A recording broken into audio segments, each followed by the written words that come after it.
One of the biggest challenges of reading with vision loss is that there's not one right way to do it. In this episode, we hear what works for members of the Hadley community in a variety of scenarios. I'm Ricky Enger, and this is Hadley Presents. Here at Hadley, we talk with people all the time who are in the process of adjusting to vision loss, and they're figuring out what's going to work for them as their vision changes. Some people are avid readers, so they're looking for a way to read a book comfortably again. And some people just really miss reading the newspaper every morning. Some people are looking for ways to read a menu in a restaurant or figure out what's on a price tag or to get some idea of what's in that can that looks like every other can. So there are plenty of reasons that people need to figure out how to read things. And that's what this episode is all about. We've got people touching on various scenarios and what has really worked for them in those scenarios. I think the first thing that people think about when they're having trouble reading is to make things larger. So, first, we're going to hear from Scott and see how that has worked for him. So here in Toledo, they've got this place called the Sight Center. What a wonderful!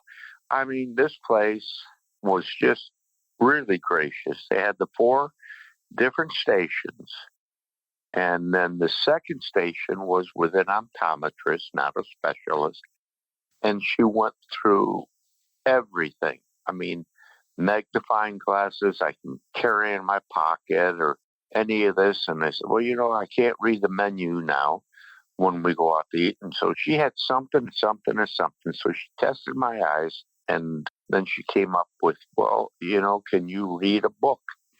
And I said, barely, with these glasses. So she said, well, let me give you some advice. She said, I want you to go to like the Walgreens or whatever it is, and I want you to get yourself a 3.60 reading glass, $8, $9. And I said, okay. So what a wonderful thing that was. Yeah, so Scott was able to start out with a really simple solution that he could find right off the shelf at the store. And I think that's what most people try first. So, does that approach always work? Let's hear from Steve Kelly with some thoughts on that. Oftentimes I would, when I was working as a vision rehab therapist, I would often show up and somebody would pull out grandpa or grandma's magnifier from the 1930s or something like that. They were oftentimes were not having a whole lot of success with it and just weren't sure why. And sometimes there's stuff on the TV that we see, or, you walk into a box store and there are some magnifiers there. And unfortunately, a lot of times they don't work as well as people think they're going to. The reason is because one size doesn't fit all. There's just all kinds of different things out there. And handheld magnifier is a great device, don't get me wrong, but you want one that fits where your vision happens to be. That's kind of where I saw the failure in that method happening, was people just weren't really having an assessment and figuring out which one was going to be the best one. That makes a lot of sense, Steve. Rather than continuing to try things kind of randomly that may or may not work, an assessment from a professional can really be helpful to kind of narrow things down. But who is that professional? It's a low vision specialist, and that's different from your optometrist or your ophthalmologist. Now let's hear from a low vision specialist. This is Dr. Laura Miller. We get the question all the time, well, what is the best magnifier or what is the best lamp that I can use or whatever? And it's like, there's not one right answer, right? Exactly. There is not one right answer. As part of my office, we do have a small store where people can walk in and purchase a magnifier or a lamp or things like that. And I will have a granddaughter or a son or a daughter walk in and they will say, "What's the best magnifier I can buy my mother or my grandmother for Mother's Day or whatever?" And it's like, well, we need their eyeballs here with them in order to figure that out. Yes, because everyone is different and magnifiers all have different quirks to them. The larger they are, the weaker they are. So everyone comes in and says, "I want the strongest magnifier you've got, but I want to read a whole column of newspaper with it." And that just doesn't exist. And so we do really need to have that evaluation to determine really the best tools that can be used and the correct strengths for someone to use. So sometimes stronger is not better for someone. Yeah, thanks for that, Dr. Miller. That is definitely one of the most common things we hear. Just give me the strongest one. But that's not always going to be successful. And sometimes a magnifier might not even be the ideal tool for what you're doing, but that can be a hard thing to figure out. So let's share a bit of a conversation that Steve Kelly and I had that touches on this. Well, then how do people know? And I'm sure this too is not a one size fits all. I think there's this feeling that if I just try hard enough, I can make this work. And maybe I'm the problem or I'm not using it right, or maybe this will just get better if I keep at it. So, how do people know then when it's time to investigate some other technique that might be a little more successful? One of the things that I've observed both personally and with clients in the past is that none of us likes change. And maybe I should just speak for myself. I certainly don't like change. So, those of us who have spent most of our lives reading with our vision, that's what we want to hang on to. And we are going to hang on to it tooth and, and nail, no matter what happens. Let me just give you a quick story. When I started a master's degree about 18 years ago, I showed up on campus and we had done some reading beforehand, and I was woefully behind in my reading, and that's not really who I am. But at the time, I was doing my reading with a handheld magnifying glass because I had always read visually and highlighting and putting notes in the textbook, the printed textbook, which by the way was just in regular print, and it wasn't working. And I knew it wasn't working, but I wasn't willing to do anything differently because that's the way I had always done it. One of the students who was blind in the workshop, she seemed like she was all caught up and knew all of the answers and everything. So I finally said to her, "How are you doing this?" And she said, "Well, I went to the office for students with disabilities and I got the text on a CD and I'm just using my computer to do the reading, text to speech." Which is where the computer or whatever device you happen to be using is just reading everything that's on the screen out loud to you. And I'm like, "Oh, the Office for Students with Disabilities." So, and here's the thing. I mean, I did not see myself as somebody with a disability, but because of the frustration and also, being concerned about my grades and all of that other stuff, that's where I was the very following morning at like 8 o'clock, filling out the paperwork and getting my CD with it. And then I put it on my computer and I started using the text to speech, which I had some familiarity with. It wasn't smooth and it wasn't seamless and I didn't get it at first. I mean, it was a bit of a struggle, but it was a heck of a lot better than what I was doing with the handheld magnifier. And I just kept at it because that's what I needed to do in order to succeed in those classes. And I don't think that I'm that much different than a lot of other people. I still find, I have to remind myself to be mindful about efficiency and trying things differently when things aren't working. Yeah, so that willingness to try different things can really make such a big difference. And again, because there's no right tool, it helps to have several things to choose from. Let's hear from Ruth, who is really making it work with a variety of different things. I decided to buy magnifying glasses and keep them on each desk or each table at home. I like to read every bit I can, and I love the ability to get the large print books. And between that and my various assortments of magnifying glasses. I do lots of reading. And my grandchildren that are 11 and 13 now have just been so sweet. Grandma, can I read this for you? Please do. And my granddaughter was reading to me, just having a wonderful time, but she couldn't pronounce a word. I said, honey, can you spell it for me? And after she did, I said, oh, that's how you pronounce it. But it's just been kind of normal. It's been accepted. I've appreciated them. I just love the support group, the low vision group. And we meet once a month. Every second month, I'm part of a book club in that group, and we focus upon reading a selected book. I'm often able to get it in large print from our local library. Otherwise, it's a talking book. One of the goals I had was just to continue with as much as I could the life that I had been living and make as minimal amount of change as necessary. And I think I still approach life that way. So Ruth has this really nice blend of magnifiers, large print options, talking books, and she's got the grandkids involved as well. She's not the only one who has found a way to incorporate reading into family time. Let's hear from Judge David Tatel. As you might imagine, the ability to read was essential in his career, and it was also an important part of his time with his kids and grandkids. For years, I had all kinds of tape recorders and CD players. And, I'm an avid reader, so I was reading novels and biographies and everything.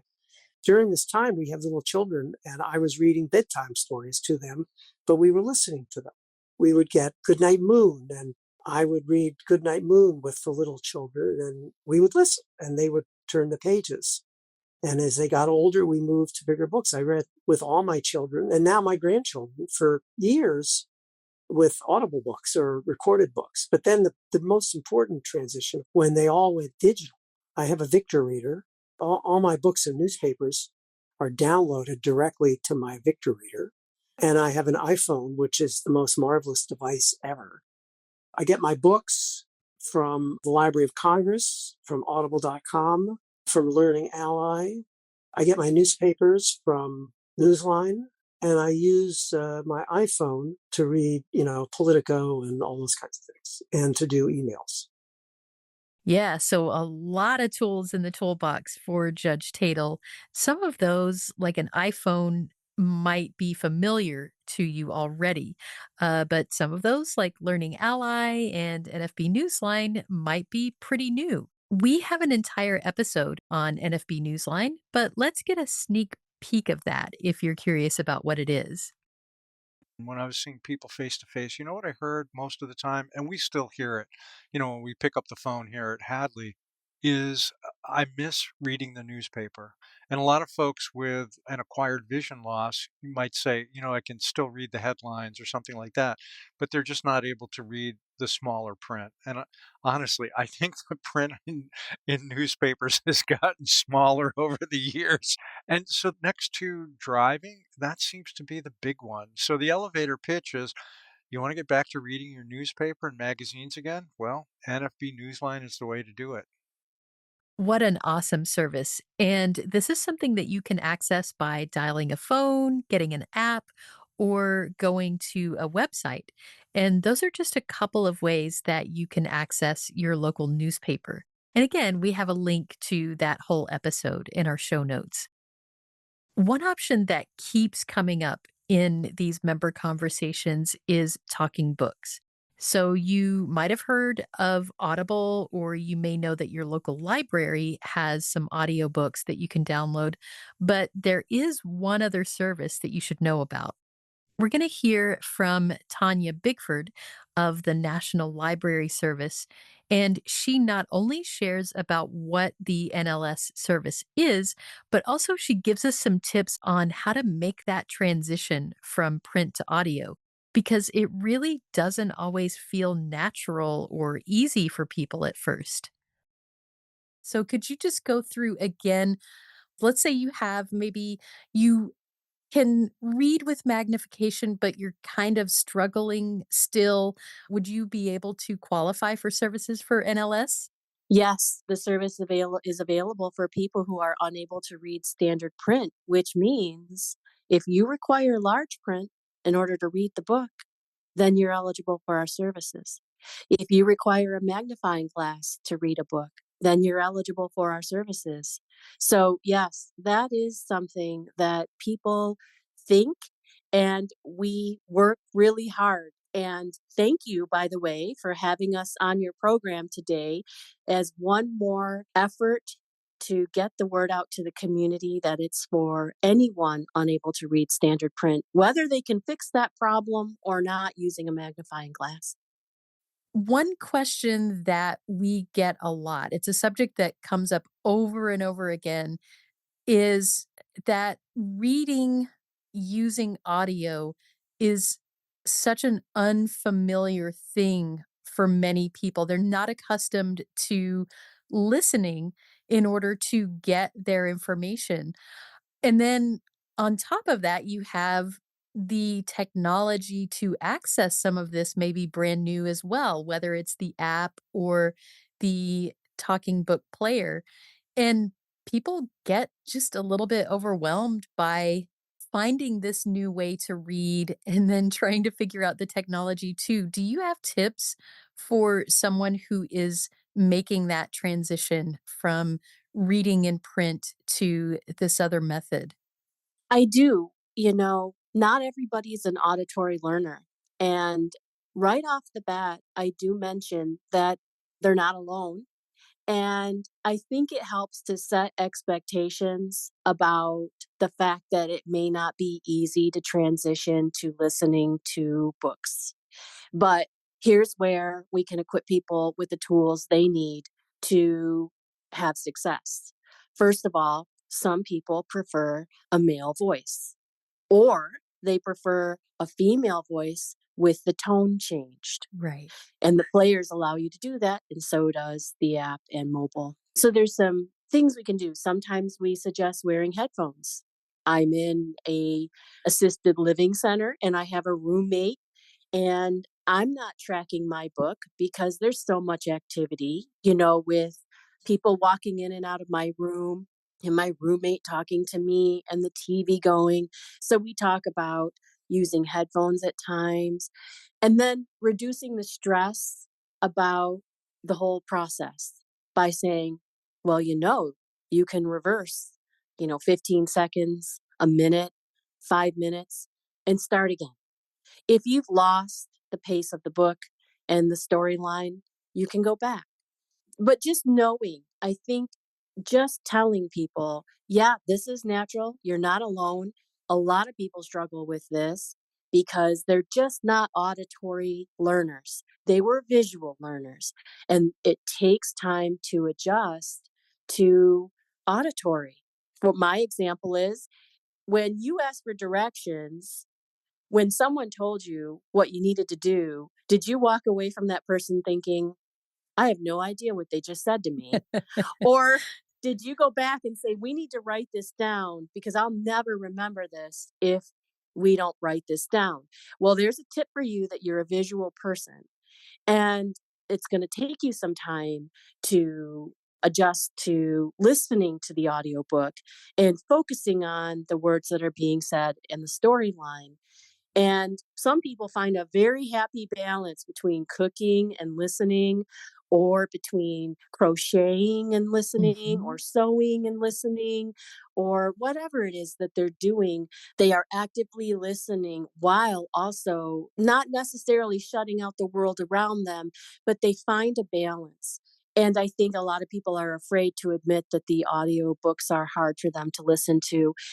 We have the way to exclude accents. So if someone says, well, I loved that mystery series, but I had a really hard time understanding the narrator.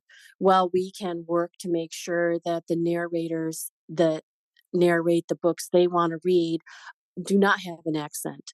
If they say to us that they were really upset by something they heard in a book, well, then we can switch and only provide them with rated books.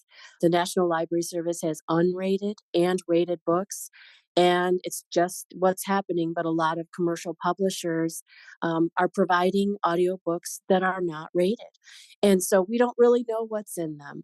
Sometimes you can guess what's in them based on the author who's written the book.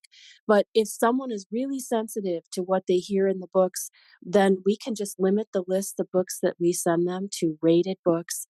And we can then exclude books with strong language or strong violence and that kind of content so that they know when they receive the books that it's something they want to listen to. Another strategy to help with folks who are new to listening to books is not to send them War and Peace by Leo Tolstoy, but to send them something shorter, like perhaps a series of short stories. And then some people, when they don't know what to read, sometimes we talk about what they liked to read when they were young. And a lot of times people say, yeah, I would really love to reread Island of the Blue Dolphins or The Red Pony by John Steinbeck.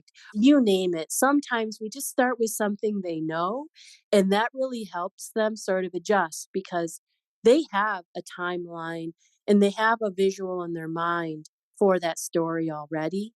So that's a really good way to acclimate someone to audiobooks. Thanks a lot, Tanya. Some really great suggestions there. And if you're listening and you haven't yet signed up for the NLS service, just give us a call here at Hadley and we can help you out with that. Now, we could not have an episode on reading without talking about Braille. And I think this is the point where a lot of people get a bit intimidated because they're thinking about Braille as a replacement for every bit of print reading that they used to do.